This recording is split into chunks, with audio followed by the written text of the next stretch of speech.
On va ouvrir la parole ce matin dans Jacques. Jacques 3, on va lire les versets 13 à 18.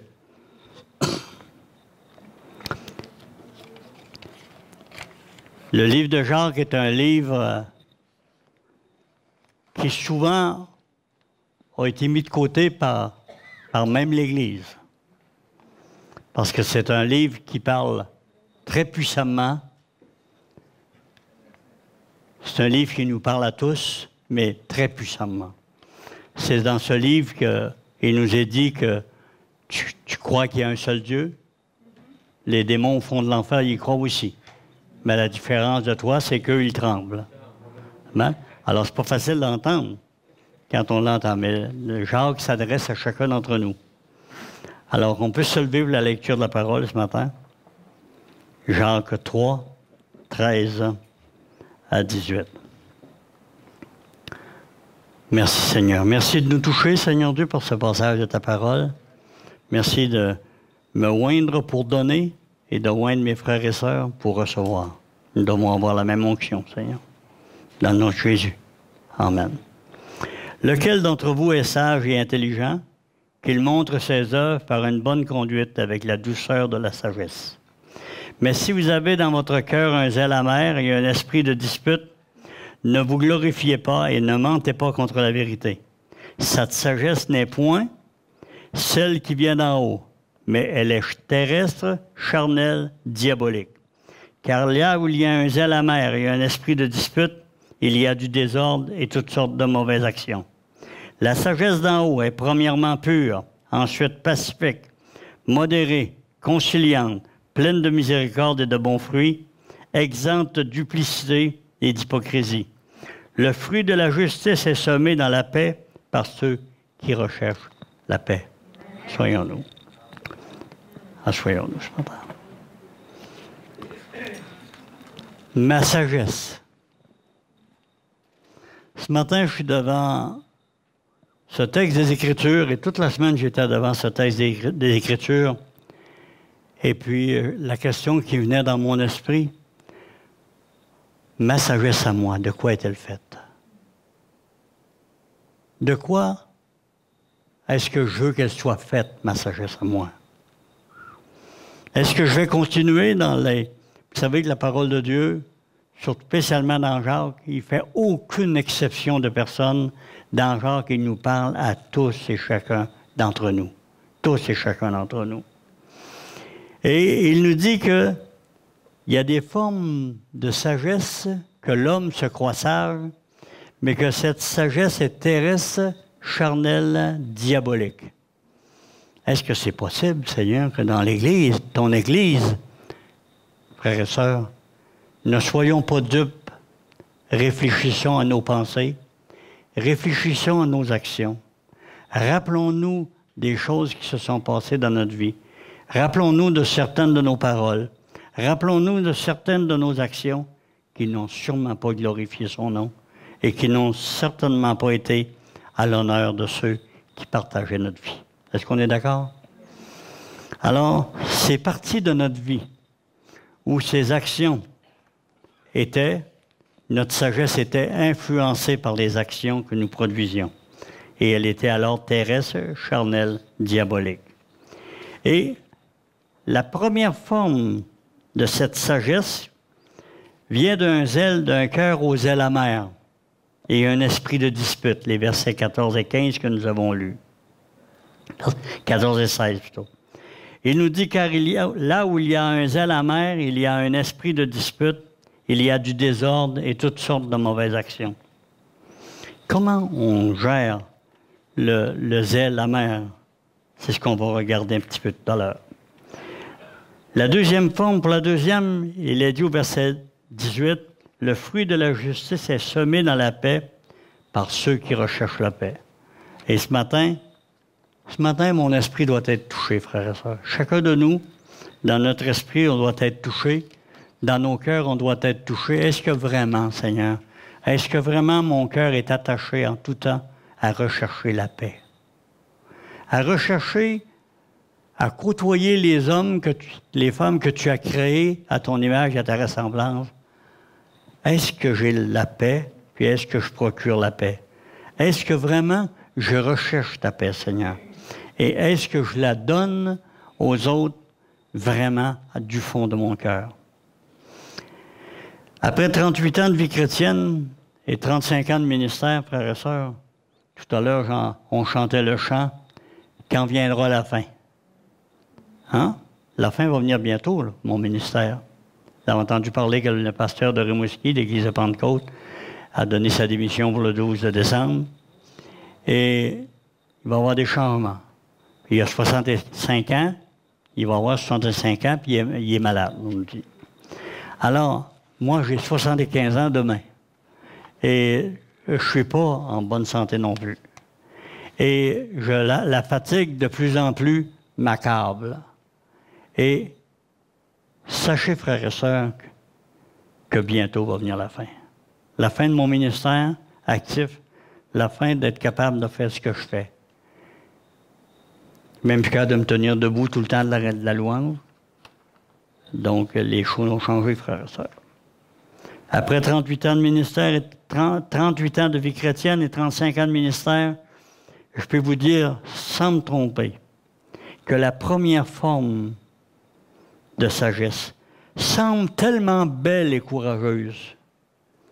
C'est cette forme où, animé par un zèle amer, j'ouvre mes lèvres, où je calomnie, où je parle trop, où je m'exprime. Vous savez que le langage n'est pas seulement la parole, hein? Le langage, c'est les gestes. Je peux parler plus mal par mon corps que je peux parler par ma langue. C'est comme ça, l'être humain, frères et sœurs. Et nous sommes de cette nature humaine. Nous sommes là. Même si le Seigneur nous a touchés, même si le Seigneur a changé nos cœurs par la nouvelle naissance, nous demeurons vulnérables à cet état de choses. Êtes-vous d'accord avec moi? Je peux vous dire, sans me tromper, que la première forme semble tellement belle et courageuse, mais elle vide les églises et souvent les ferme. Après 38 ans, je peux vous dire que c'est vrai. La deuxième forme, non seulement remplit les églises, mais elle les bénit, les encourage, les édifie, les console dans l'affliction. Est-ce qu'il y a de l'affliction quelquefois dans vos vies, frères et sœurs? Est-ce qu'on a de l'affliction dans nos pensées, dans ce que nous vivons? Si vous n'aviez pas d'affliction, c'est que vous n'êtes pas un être humain. Tout être humain vit de l'affliction. Et l'être humain qui vit dans des afflictions a besoin d'être consolé, pas écrasé. Consolé. Béni, fortifié, encouragé. Et la meilleure façon pour le faire, frères et sœurs, c'est de prier pour la personne.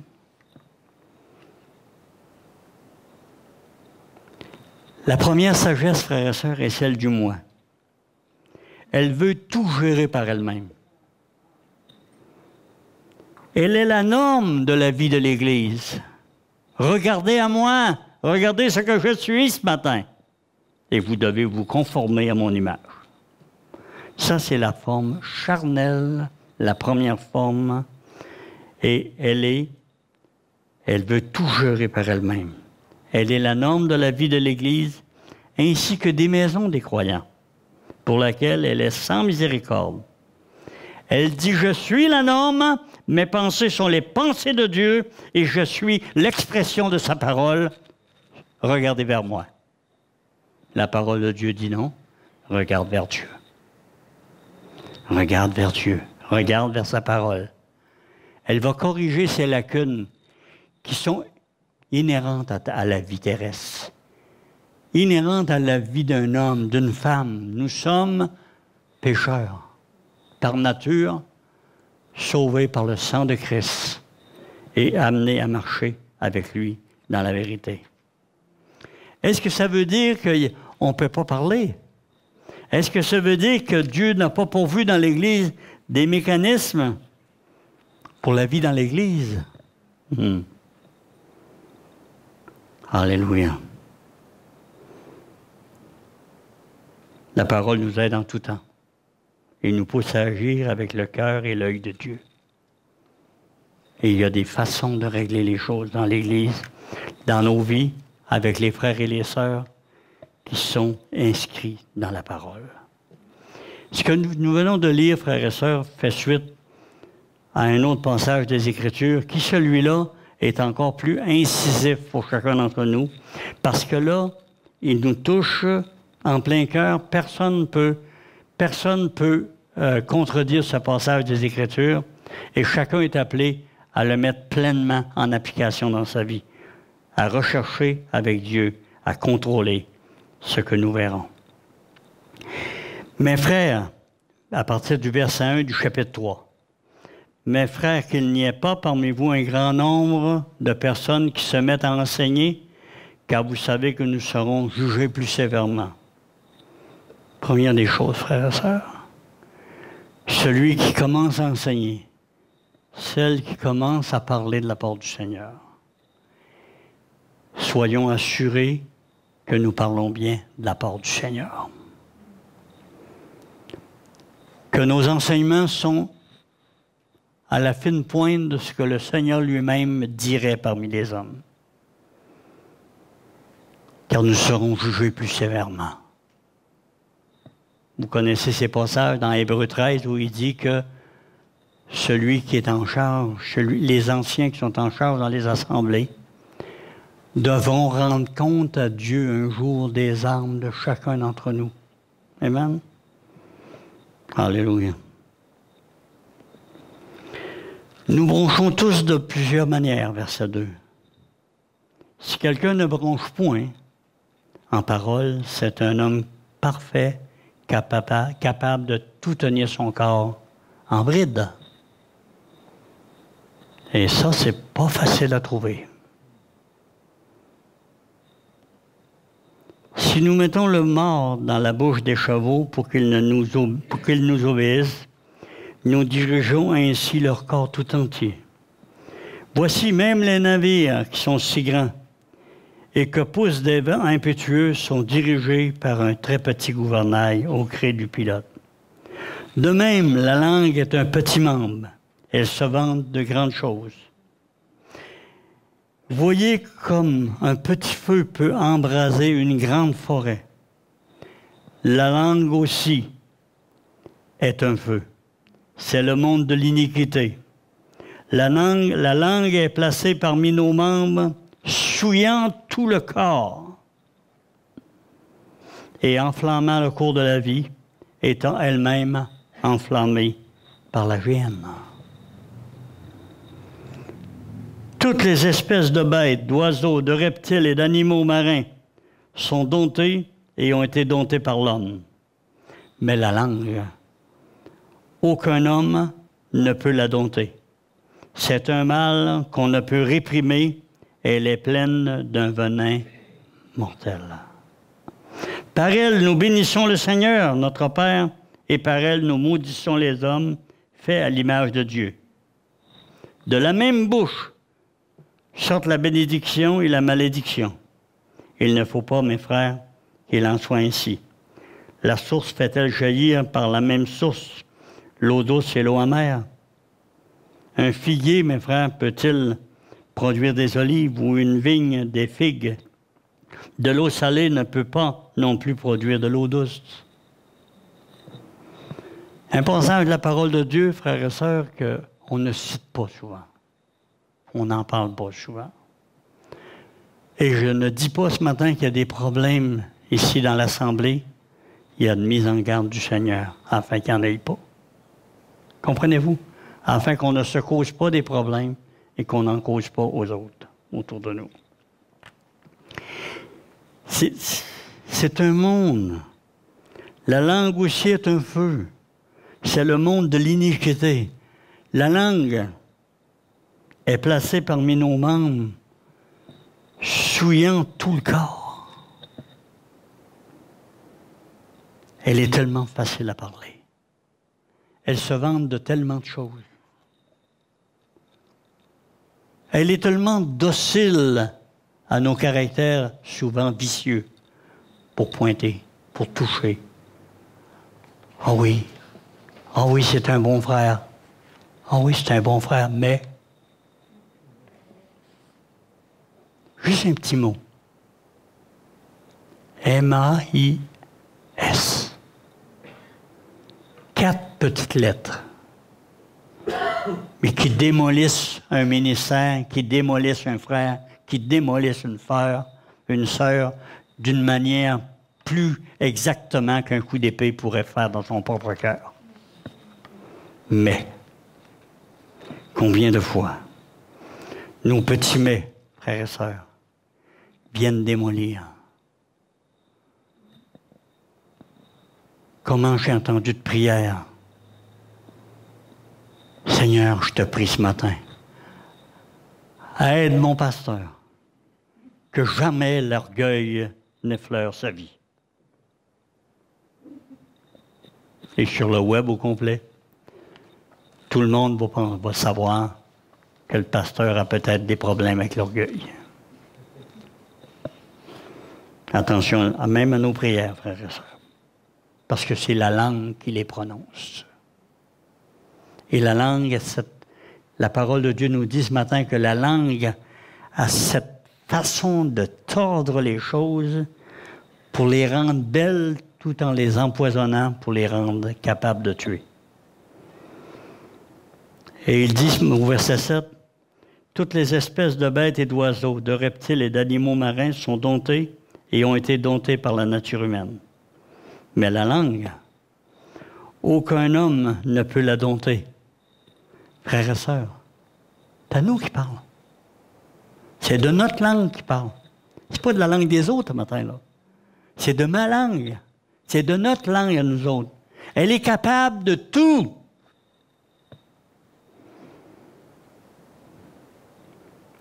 C'est un mal qu'on ne peut réprimer.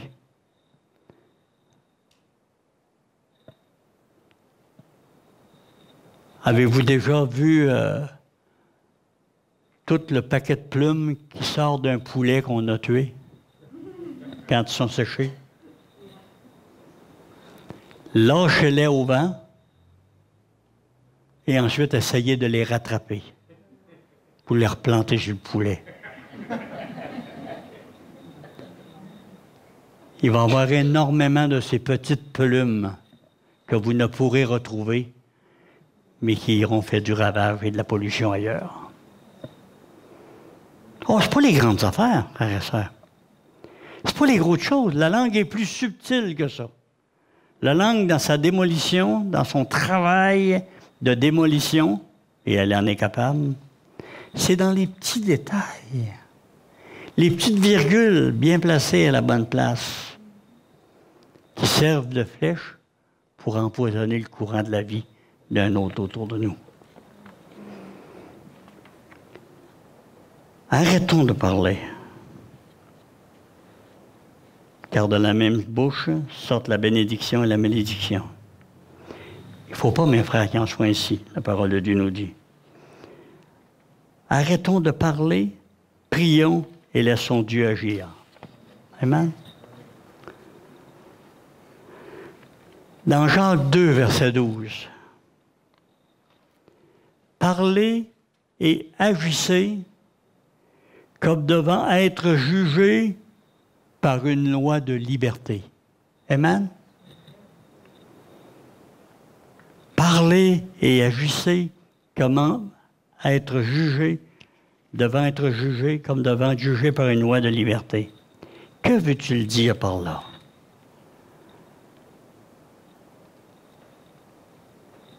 C'est la liberté de l'autre que nous pouvons entraver, frères et sœurs, par nos paroles.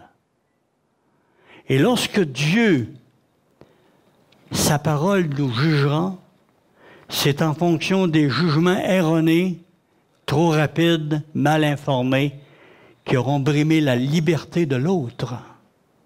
Et c'est de cette liberté de l'autre que le Seigneur nous parle. C'est une loi de liberté. Car le jugement est sans miséricorde. Vous voyez que j'avais raison. Le verset suivant dit, « Car le jugement est sans miséricorde pour celui qui est sans miséricorde. » Oui, oui, pasteur. Mais comment Comment on peut régler les situations? Comment on peut parler de nos situations? Comment on peut épurer l'Église? Comment on peut agir dans la vie de mon frère et sœur qui vivent dans le péché? Est-ce que ma langue ne peut parler? Oui, elle peut parler.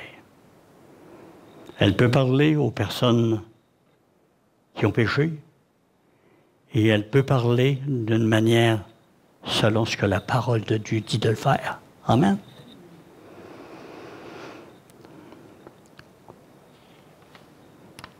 Quand l'Église locale ou des abominations, premièrement, quand le Seigneur nous montre des abominations, frères et sœurs, c'est généralement dans notre propre cœur et de notre propre langue qui est question. Est-ce que je n'ai pas raison? C'est rare que le Seigneur me pointe les autres.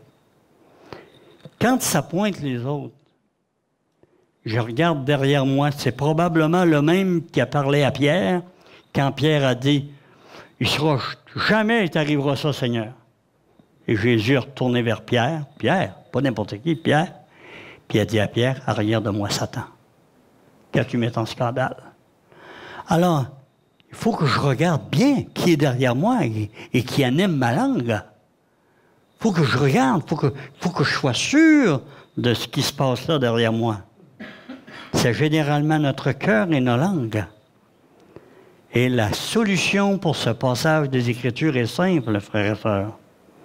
C'est 1 Jean 1,9 qui dit que si on a péché, on demande pardon à Dieu et qui est là pour nous pardonner de toutes nos iniquités. Amen? C'est simple, hein? C'est tellement simple, la parole de Dieu, que on ne sait même qu'à la lire. Mais pour les rares fois, très rares fois qu'il nous montre les autres, il nous donne des exemples et des solutions. Comprenez-vous? Il nous montre des exemples et des solutions.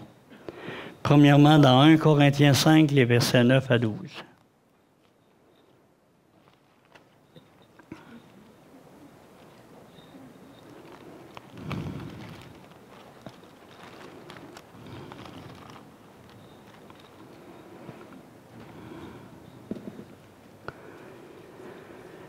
Je vous ai écrit dans ma lettre de ne pas avoir de relation avec les débauchés, non pas d'une manière absolue avec les débauchés de ce monde, ou avec les cupides et les ravisseurs, ou avec les idolâtres. Autrement, il vous faudrait sortir du monde.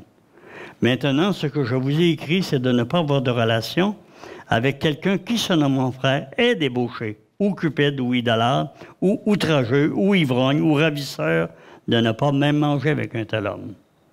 Qu'ai-je en effet jugé ceux du dehors? N'est-ce pas ceux du dedans que vous avez à juger? Sur le web présentement, sur Facebook et sur tous les autres médias sociaux, vous voyez les enfants de Dieu perdre leur temps. Par millions d'heures par semaine, même par jour, de millions d'heures qui se perdent à dénoncer le monde inconverti. À parler injurieusement d'un monde qui, de toute façon, est voué à l'enfer. Comprenez-vous? Nos langues sont perverses de parler de ce monde impie et de révéler ce qu'ils font. L'apôtre Pierre, l'apôtre Paul, les apôtres qui ont prêché la parole de Dieu, n'ont jamais injurié personne. Même la parole de Dieu nous dit dans Jude, ça nous dit dans la parole de Dieu que l'ange qui est venu disputer le corps de Moïse après sa mort n'a même pas injurié Satan. Il a seulement dit une chose, que le Seigneur te réprime. Et nous, comme des brutes, nous dit ce passage des Écritures, on s'acharne sur quelqu'un qui est déjà condamné pour l'éternité.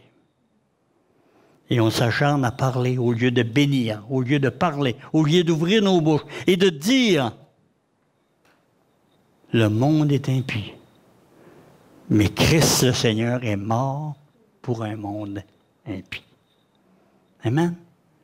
Christ est mort pour un monde impie. Au lieu de maudire, au lieu de critiquer, au lieu d'ouvrir nos bouches et d'écrire des choses ou de recevoir, on doit, frères et sœurs, prier pour ce monde impie. Et on doit, si nous en avons la capacité, les édifier. Amen? Pour qu'ils regardent vers nous et qu'ils voient le Seigneur. Amen? Est-ce que c'est ça le mandat que nous avons de la part du Seigneur? On est des ambassadeurs dans un monde qui ne connaît pas Dieu. Et c'est la raison pour laquelle il nous faut faire attention. Dans Éphésiens 5, les versets 5 à 10, on retrouve le même enseignement de la parole.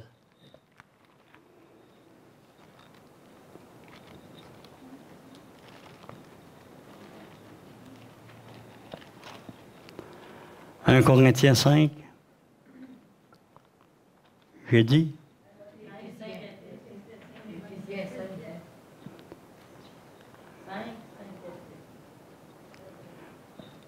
Je pense que c'est dans...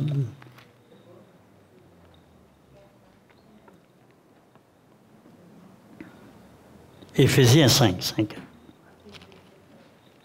Je t'ai rendu dans Corinthiens.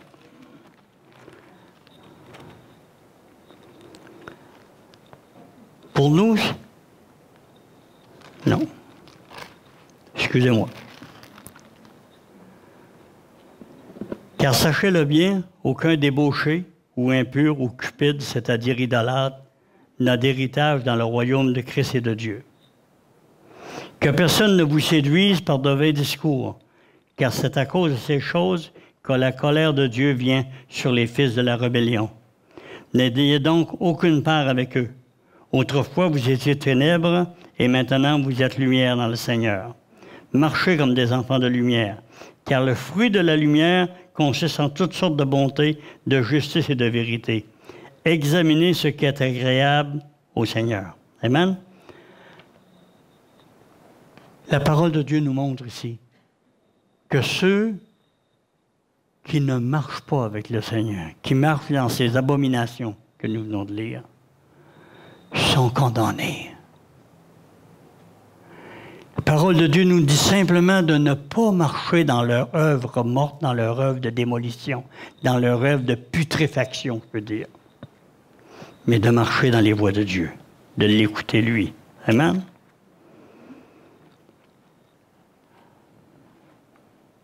Comment doit s'exercer le jugement de l'Église? Il doit s'exercer sous l'inspiration du Saint-Esprit. Il y a un exemple dans la parole qui est triste, dans 1 Corinthiens 5, les versets 1 à 5.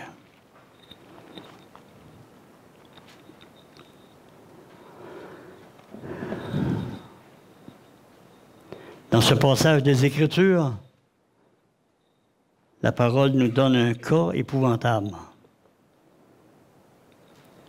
On ne le retrouvera pas dans nos assemblées, j'en suis persuadé. On entend dire généralement qu'il y a parmi vous de la débauche et une débauche telle qu'elle ne se rencontre même pas chez les païens. C'est au point que l'un de vous a la femme de son père. Et vous êtes enflé d'orgueil. Et vous n'avez pas plutôt été dans l'affliction, afin que celui qui a commis cet acte soit ôté du milieu de vous. Pour moi, absent de corps, mais présent d'esprit, j'ai déjà jugé comme si j'étais présent celui qui a commis un tel acte. Au nom du Seigneur Jésus, vous et mon esprit étant assemblés avec la puissance de notre Seigneur Jésus, qu'un tel homme soit livré à Satan pour la destruction de la chair, afin que l'esprit soit sauvé au jour du jugement. Le résultat d'une telle action, d'une abomination qui était là dans l'Église de Corinthe, et pour laquelle les gens ne rendaient pas un jugement sur cette situation, Paul les a repris et leur a dit de la façon d'agir. Le résultat, l'homme est livré à Satan, non pour sa perte éternelle, frères et sœurs. Non pour sa perte éternelle.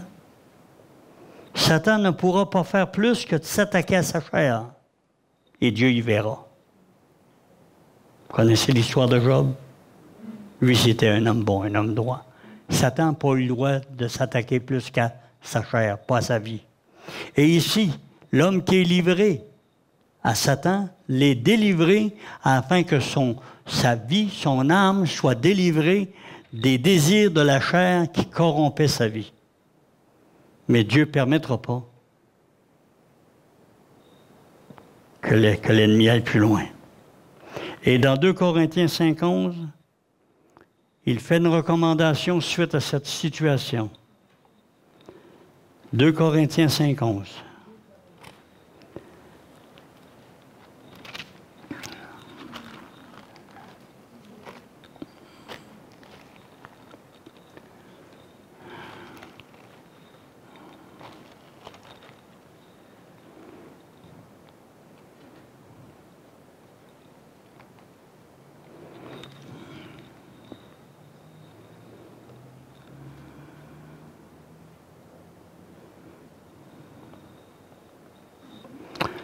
Non, je ne suis pas dans le même passage. Le passage que je voulais vous donner, c'est que l'apôtre Paul dit à l'Église de Corinthe, concernant ce cas sur lequel on a agi précédemment, ramenez la personne dans l'Église de peur qu'en étant trop sévère, on empoisonne plus grandement dans le corps. Voyez-vous la sagesse de Dieu? Dieu n'est pas là pour condamner. Ça va en accord, frères et sœurs, avec la parole. Jean 3,17, Dieu n'a même pas donné à Jésus de condamner les hommes, il est venu pour les sauver. Nos langues les condamnent, les voient à l'enfer, plus sûrement que la parole de Dieu le ferait jamais.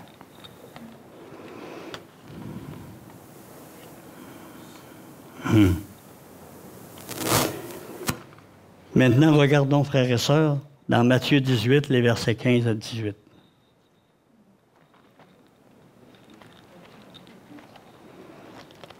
C'est la seule et unique fois que le Seigneur a parlé sur le sujet, frères et sœurs.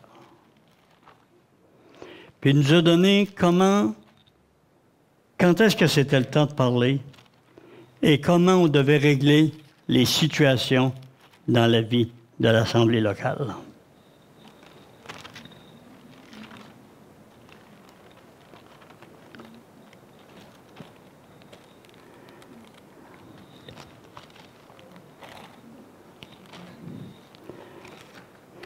Il a déjà été plus vite, hein?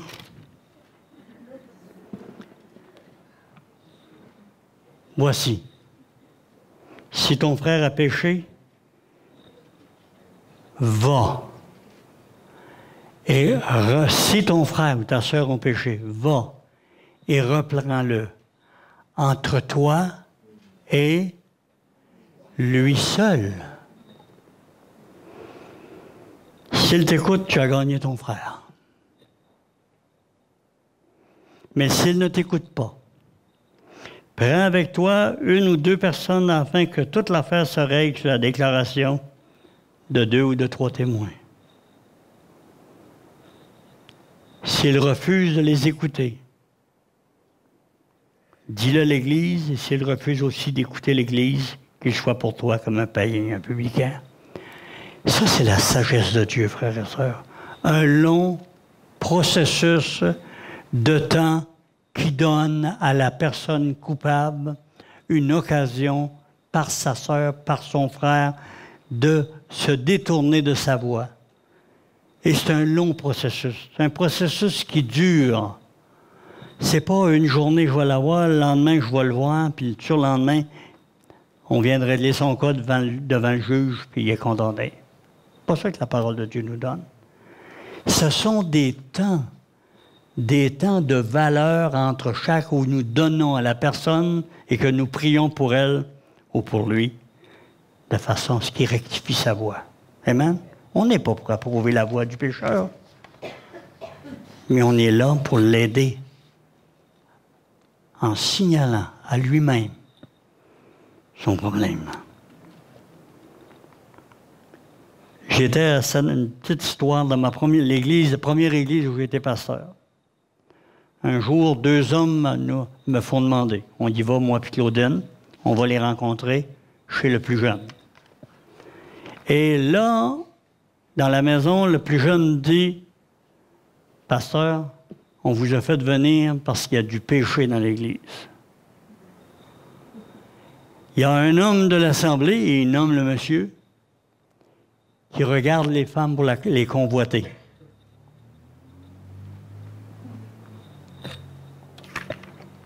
Alors, j'ai dit, mon frère, est-ce que tu as été voir le monsieur pour lui en parler? Oh, il j'oserais jamais.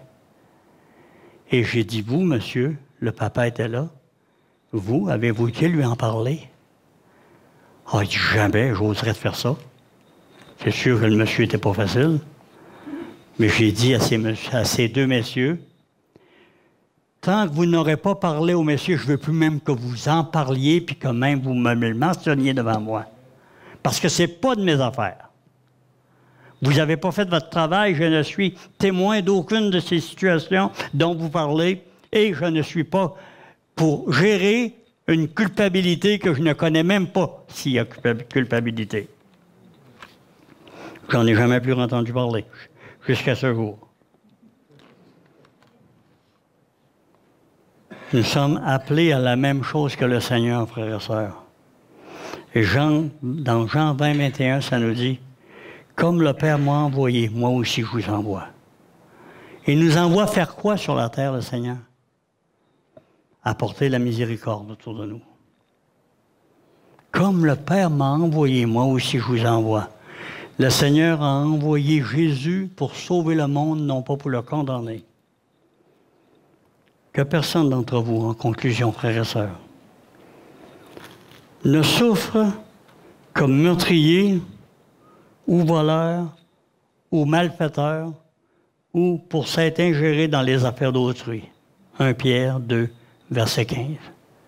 Et je le répète, frères et sœurs. Dernièrement, je me suis rendu à quelques endroits, j'étais à quelques endroits, il y avait des histoires qui se produisaient. Et j'ai vu là que des gens qui n'étaient pas mandatés, qui n'avaient pas été consultés pour aider dans une difficulté, s'occupaient de gérer cette situation à leur façon. Et la parole de Dieu est sévère. Que personne d'entre vous, en effet, ne souffre comme meurtrier ou voleur ou malfaiteur ou pour s'être ingéré dans les affaires d'autrui. Parler de quelque chose qui ne nous concerne pas. Gérer une situation qui ne nous appartient pas. Relève de la même source que le meurtre, que le vol, que le banditisme, nous dit la parole de Dieu. Comprenons-nous? On n'a pas le droit, frères et sœurs, de gérer à l'appel des gérances de situations pour lesquelles on n'est pas consulté. Je n'ai pas à gérer votre vie. Je n'ai pas à dire à mon frère qui vient de finir l'intérieur de sa maison, que je vais aller voir demain, Dieu voulant, quelle couleur mettre sur sa maison. Je n'ai pas à dire à mon frère et à ma sœur avec quel genre d'automobile monter de la Cosamont. Je n'ai pas à gérer pour eux leur vie puis leur dire qui amenait avec eux. Est-ce que c'est vrai? Et pourtant, frères et sœurs, on se dispute généralement pour des pacatelles. Puis là, il ne m'aime pas. Qu'est-ce qu'il a fait pour ne pas t'aimer? Il m'a dit de me mêler de mes affaires. Alors il t'aime. Il y a assez d'amour pour te dire de te mêler de tes affaires. Il t'aime. Alléluia. L'Église n'est pas un endroit de condamnation, mais de salut, frères et sœurs. Et une armée normale, ne tue pas ses blessés. Elle les pense. Elle les traite. Elle leur donne même des années de soutien de toutes sortes pour l'aider à retrouver son équilibre dans sa vie. Nous recevons les pécheurs, frères et sœurs, avec amour. Ne soyons pas de ceux qui les attendent pour les condamner, mais avec amour leur faire connaître le chemin de la paix avec Dieu. Frères et sœurs, on est tous pris de ce mal. On est tous pris de ce mal et on doit tous faire attention. Et c'est ne pas attendre d'avoir des fléaux partout dans les assemblées qu'on doit parler. On doit parler quand on a l'occasion de prêcher avec la parole de Dieu, puis de dire, faisons attention. Soyons à l'écoute du Seigneur. Traitons chaque situation dans nos vies selon la parole de Dieu, pas selon notre pensée. Mon zèle amer peut me conduire à voir gérer les situations des autres. Mais la pensée de Dieu, son amour, va me donner d'attendre que je sois consulté, au moins pour donner mon opinion sur tel et tel sujet de la vie. Êtes-vous d'accord avec moi? Quoi, frères et sœurs, que c'est quelque chose qu'on doit se dire de temps à autre. Attention, attention, attention. Il faut crier. On a crié la semaine passée par rapport au retour du Seigneur, hein? Et on a profité de cette occasion pour dire à chacun, es-tu prêt? Et c'est la seule raison pour laquelle on en a parlé. Es-tu prêt? La semaine prochaine, es-tu prête? Dans 1 mois, es-tu prêt? Dans 1 an, es-tu prêt? Et nous allons devoir prêcher plus souvent sur cette possibilité et de l'engagement dans nos cœurs à sanctifier nos vies afin d'être prêts. Parce que le seul point qui peut nous amener à être prêts, c'est la sanctification, frères et sœurs. Et ce matin, ça a commencé par ce message. Sanctifions nos langues et demandons au Seigneur de nous aider à les contrôler. Amen? Que sa parole vienne nous donner tout ce qui est nécessaire pour contrôler ce petit membre tellement utile, tellement bénissant, mais le même petit membre qui bénit, maudit aussi. Est-ce qu'on est d'accord? Amen. Alors, Seigneur, ce matin, viens à notre aide, aide-nous, fais-nous comprendre ce vers quoi nous devons tendre, la façon dont on doit gérer nos vies, gérer nos situations, parler, avoir confiance, surtout avoir confiance, frères et sœurs, que Dieu voit toutes choses et que lui, en son temps, vient régler toute situation. Beaucoup plus sûrement et efficacement que nous, on pourrait les régler. Amen? Est-ce qu'on est d'accord, frères et sœurs? Cette semaine, j'ai un petit exercice à vous donner à faire cette semaine. Pour que la louange soit de plus en plus efficace. Amen? Prenez-vous une feuille de papier au début de la semaine. Placez-la sur votre frigidaire ou ailleurs. À chaque fois que Dieu répond à une de vos prières, écrivez sur le papier. À chaque fois que Dieu vous donne de constater une bénédiction, que ce soit dans la nature, dans vos vies, dans vos familles, écrivez-le sur le papier. Comprenez-vous? Faites-le.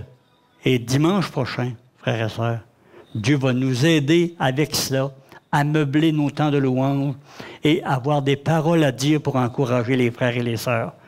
Vous savez, le temps de la louange, là, c'est le temps de faire battre le petit membre. C'est le temps de faire battre le petit membre. C'est le temps de le laisser aller et de bénir le Seigneur. Alors, si cette semaine, on produit cette action, on le fait durant cette semaine, à la fin de semaine, on va entendre à droite, à gauche, au centre, on va entendre partout des personnes qui vont élever la voix. Vous n'avez pas besoin d'attendre que moi, j'ai fini de parler quand je loue le Seigneur pour louer. Vous louez en même temps que moi. Ça ne s'adresse pas à moi, votre louange. Ça s'adresse au Dieu des cieux. Hein? Quand notre sœur Diane, qui a une voix basse, mais qui porte, elle porte à la grandeur de la salle. Vous n'êtes pas obligé d'attendre qu'elle finisse de louer avant de louer. Elle ne le fait pas Elle loue le Seigneur, frères et sœurs. Et si ça encourage des personnes qui l'entendent, gloire à Dieu. Mais ce n'est pas nécessaire d'attendre que moi j'aille terminer, ou qu'elle ait terminé, ou que notre frère ait terminé, pour commencer à louer le Seigneur. Ma louange, je vous le dis, frères et sœurs, quand je loue le Seigneur, ma louange ne s'adresse pas à vous, elle s'adresse au Seigneur. Amen. Alors cette semaine, on le fait. On se discipline, on écrit tout ce que Dieu a fait de bénédiction. Et dimanche prochain, dans la louange, on entendra des voix dire « Merci Seigneur de m'avoir béni dans telle situation. Merci Seigneur que tu m'as donné la lumière sur telle situation. Tu m'as béni Seigneur. Tu m'as donné d'avoir des nouvelles de quelqu'un qui allait mal, d'avoir une belle nouvelle. » Louons le Seigneur. On chante tout le temps des services, on chante « Louons-le, louons-le », mais quand ça vient le temps que le chant termine, on n'a plus rien à dire. Êtes-vous rendu compte de ça? C'est pas « Louons-le » ou « Louons-le » qui est une louange à Dieu. C'est quand nous arrêtons le chant et que tous en cœur, nous faisons monter vers Dieu un remerciement pour ce qu'il a fait pour nous. Amen. C'est ça la louange, frères et sœurs. C'est pas le chant. Le chant est une inspiration à la louange. La louange, c'est que ça sort de nos cœurs par nos bouches. Et là, le petit membre qui fait tant de dégâts se débat pour faire tant de bénédictions. Amen. Alléluia.